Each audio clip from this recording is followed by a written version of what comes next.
This was a knock in 1999, and wicket had fair amount of bounce and juice in it, as we call it.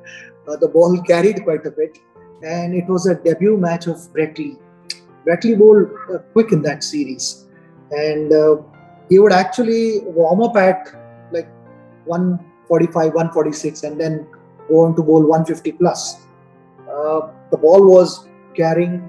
One had to obviously, try and be there as much as possible and let the ball go initially.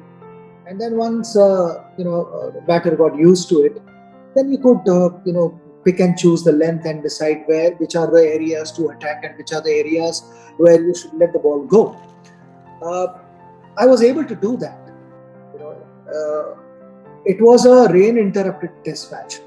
I remember before the start of the play, it had rained and the pitch was damp. And Ajit Agarkar was bowling from one end, of course, with Srinath and Venkatesh Prasad being there. And Ajit Agarkar's ball, the way ball carried, Srinath and Venkatesh Prasad, because of their height, they always got the ball to bounce. But when Ajit's ball took off, I realized that this pitch has got a lot of bounce, extra bounce. Mm-hmm. And of course, extra bounce also works in your favor if you're in a positive set of mind. Then you see scoring opportunities. It is all about shortening bowlers' good length area, and that happens on bouncy tracks.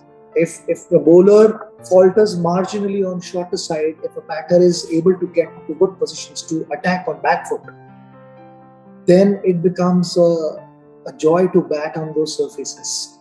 And that is exactly what happened in Melbourne. I was feeling in great nick. It's all about the sound that you hear of the bat. That is confidence to me.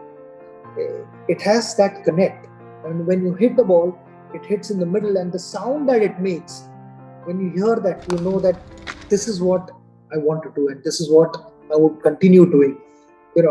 So when you may score runs, but if you don't hear the sound, back in your hotel room when you are sitting alone and thinking about your batting, that sound was missing. You may score literally 20-25 runs, and it happened to me in the series of 2004. I kept hearing that sound, but till the fourth test match, I hadn't scored big runs. So I kept hearing the sound. Melbourne in 1999 was that. I mean, that sound wasn't missing. It was always there. I knew when I was hitting the ball, I could hear that sound. So like I said, it was a rain-affected game. I remember playing a pull shot of Shane Warne. And it was a full-blooded shot. Like on a normal outfield in India or anywhere else in the world, you wouldn't even look at the ball.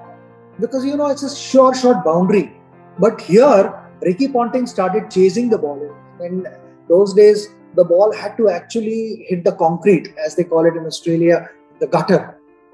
And the ball actually had to hit the concrete to be called a boundary.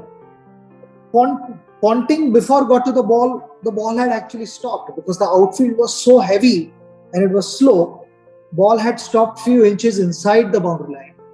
And then he had collected the ball and he literally had thrown the ball.